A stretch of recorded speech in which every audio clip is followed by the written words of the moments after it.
It is the glory of God to conceal a matter. To search it out is the glory of kings. This is the Message to Kings podcast.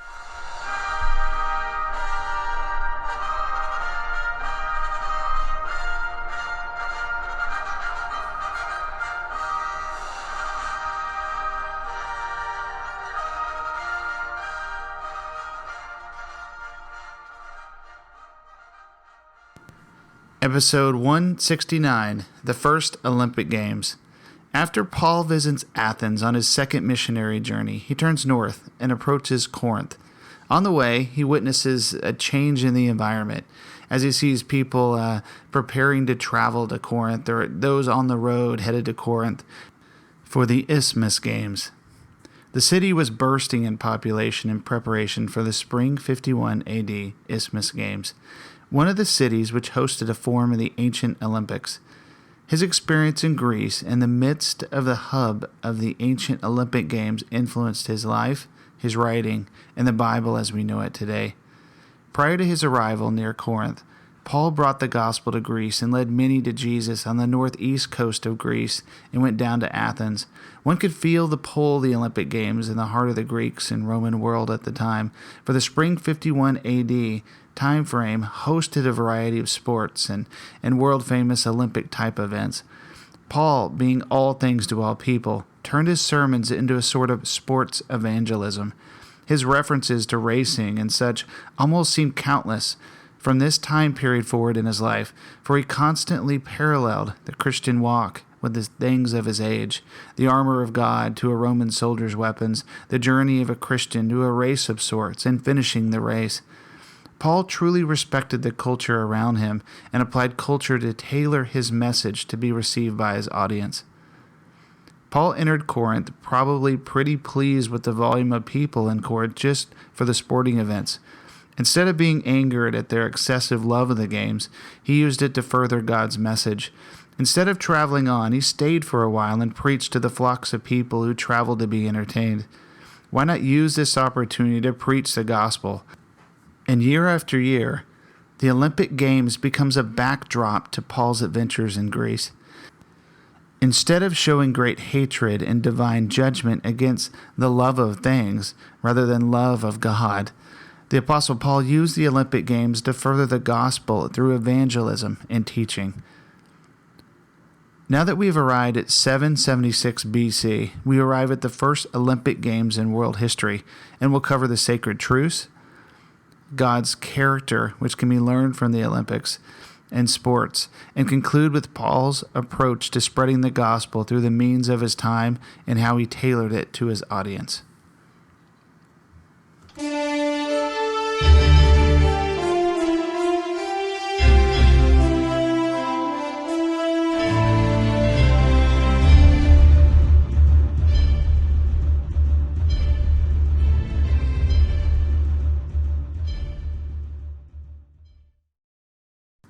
According to Greek mythology, a Nephilim named Zeus, his father Kronos, I believe, or some other gods fought a battle and created the Olympics at Olympia to celebrate Zeus's victory. That's the mythology. Games created to celebrate the victory of a demigod. Who knows what really happened, but we do have some pretty awesome archaeology to support the Olympics going back to 776 BC. According to history, the first Olympic Games started at this date. The general understanding is that the Olympic Games were created to provide unity, which was a really big deal in warlike culture of Greece. Any excuse for peace was welcome. The Olympic Games were held every 4 years, and other cities had their version of the games, each rotating the other opposite 4 years, so that there was a set of games every year, and there wasn't any two set during 1 year. The games brought together the Greek world at a time when it was many, many city-states. It truly did fulfill a form of unity, and it created a nationalistic culture for Greece. The Olympics became a religious festival as well, a local type of unity and an area of pride for city-states that celebrated their winners. Something I really like about the Olympics is the sacred truce. The truce allowed for these city-states to not war with each other for the duration of the events.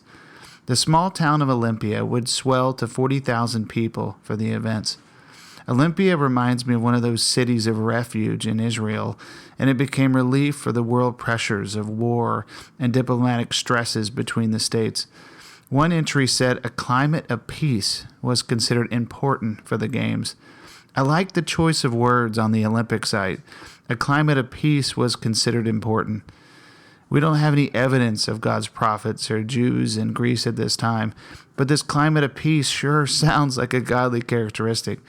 We have no evidence of godly intervention in the Games in ancient times, but it is inspiring to see godly character on display, unity and peace. We'll have a few more to add in a bit. Another aspect of the Games was full nudity, Olympics in the nude. The contestants were only allowed to compete in the nude, demonstrating harmony of the body and mind, whatever that means. But there's something here too. They were naked, and when Adam and Eve sinned, prior to this, they were naked. And after they sinned, they clothed themselves. There was no shame in the Olympic Games. Unity, peace, and no shame. And the contestants and their cities, they were transparent with each other, at least for the duration of the Games. So not to lose base, they worshipped many little g gods, namely Zeus, and the event was extremely religious. The event was held every 4 years in 4 different locations, Olympia being the largest of the Games, followed by 3 other cities, one of them being Corinth.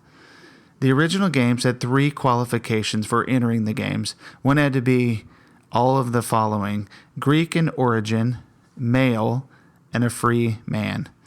Obviously, the Games excluded females, which was wrong, and something interesting struck me also when I found the Olympic site referring to other conditions as one being a free man.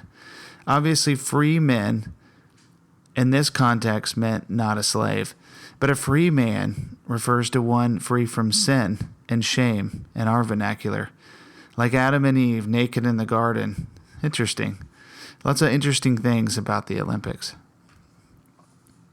We even have archaeological evidence of some of the winners in history. Here's a reference to 3 of them from the Olympic site. The famous wrestler Milo was a principal figure during the second half of the 7th century BC. He won 6 times at Olympia and many other times at the other Games. He thus became the most crowned athlete of antiquity, earning the title of Perionicus. Milo was not only celebrated for his legendary power, he was also known for his insatiable appetite. The runner Leonidas of Rhodes was a 12-time winner of the stadium race, the double stadium, and the race in armor. He was also one of the few athletes victorious in 3 races on the same day. He even managed to repeat this feat over 4 Olympiads. The boxer Niagara of Rhodes founded a dynasty of athletes. He won in 464 BC, and his sons and grandsons also went on to become the champions at Olympia. Considered as heroes and role models, such great athletes were celebrated even after their death. There are examples of tombs decorated with carvings of the wreaths won during the athlete's career. A school was even constructed over the tomb of one of them. Another character of the Games was excellence. It was a matter of excellence which was required to be world-class at anything. You have to be excellent. Man could be great, but to be excellent is heavenly. To excel to the highest in a field requires one to have lots of natural skills and gifts combined with incredible amount of learning, experience, patience, diligence, and a steadfastness to master one's sport, job, career, expertise, profession, whatever it is. A person to become as excellent as they possibly can requires incredible character. Excellence is a combination of many, many fruits. The Olympics defines excellence in the field of athletics. The awards of the Games were simple and not fussy or even expensive. They only won minor rewards, crowns, ribbons, palm branches. No one competed for money, just to compete in the love of the Games. Further, the ancient Games had no second or third place. In each of the venues, their crowns were made with different types of leaves. In Olympia, it was a wild olive leaf crown. You got to think the Apostle Paul not only used the games as a platform or cultural reserve for references, but he literally experienced them himself. Check out this verse, 1 Corinthians 9:24. Do you not know that in a race all the runners run, but only one gets the prize? Run in such a way to get the prize. Everyone who competes in the games goes into strict training. They do it to get a crown that will not last, but we do it to get a crown that will last forever. One of the final words in writing of the Apostle Paul is 2 Timothy 4:6.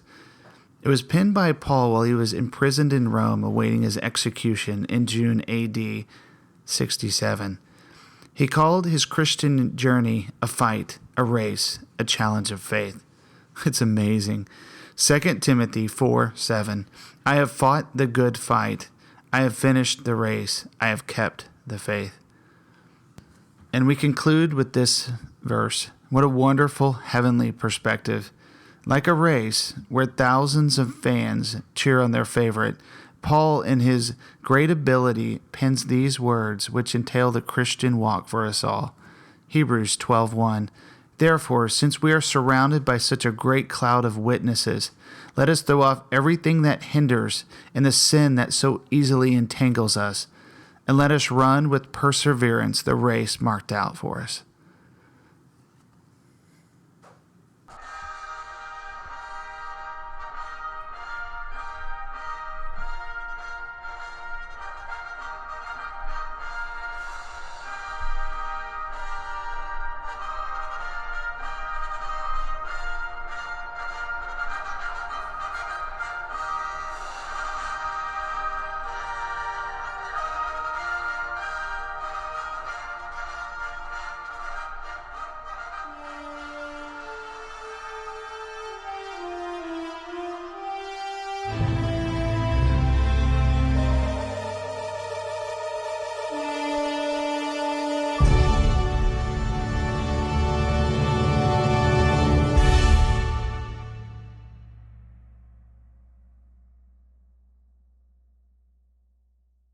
Thanks for tuning in to this episode of Message to Kings. Feel free to visit the website, messagetokings.com, share the Facebook page, or if you want to chat, email us at messagetokings@gmail.com.